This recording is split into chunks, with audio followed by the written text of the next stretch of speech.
ginahan ni Governor Dudut Cadiao ang pagpanagtag kang educational assistance sa 1,480 ka mga estudyante sa Banwa kang Tibiao kag Sebaste.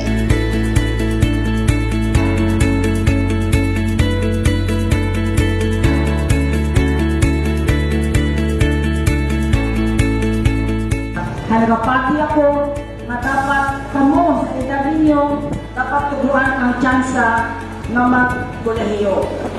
Gusto ko mapagkatapos ka dyan, makita ko kamo all over the world, all over the Philippines na asenso na ang pamabuhi ninyo. Pero ako, nagapati ako sa harambalan na ang edukasyon batok sa kaimulan. Everybody will be welcome. Mahal mga bagay nila, mapikitan ninyo kung scholar ka mo kang atin na probinsya. Pagurang ito po nagadudo ako duha na itugho diyang kwarta ng provincial government because this is yours. Let's not talk about politics this time. I want to talk about your future. I want to talk about how you will be when you get to have a job. I want you to take care of your studies. I want you to take care of your parents. I want you to take care of your brothers and sisters.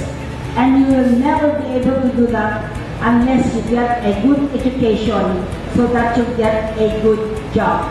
So to all of you, scholars, Kantitin, Truhay, God bless you on your way to your success. Ang diyang nga mga kabataan nakabaton kang tig 5,000 pesos bilang suporta kang gobyerno probinsyal sa andang pag-eskwela. So I'm so thankful gid kay Governor because it really helped a lot of students, especially during this time ng pandemic. Dudurog ng salamat, it may sound cliche, pero it is really kabataan ng pag-asa ng bayan, ang mga pagbulig sa mga kabataan. Salamat kay Gobernador Dudut Cadiao sa tanan nga para matigayon ang among scholar nga matao sa kada banwa kang probinsya kang Antique. Yun pa siguro man, kang Provincial Youth and Development Office nga suno sa mando ni Governor Cadiao nga antes mag-March 25, tanan nga mga scholars kang probinsya makabaton kang anda nga educational assistance.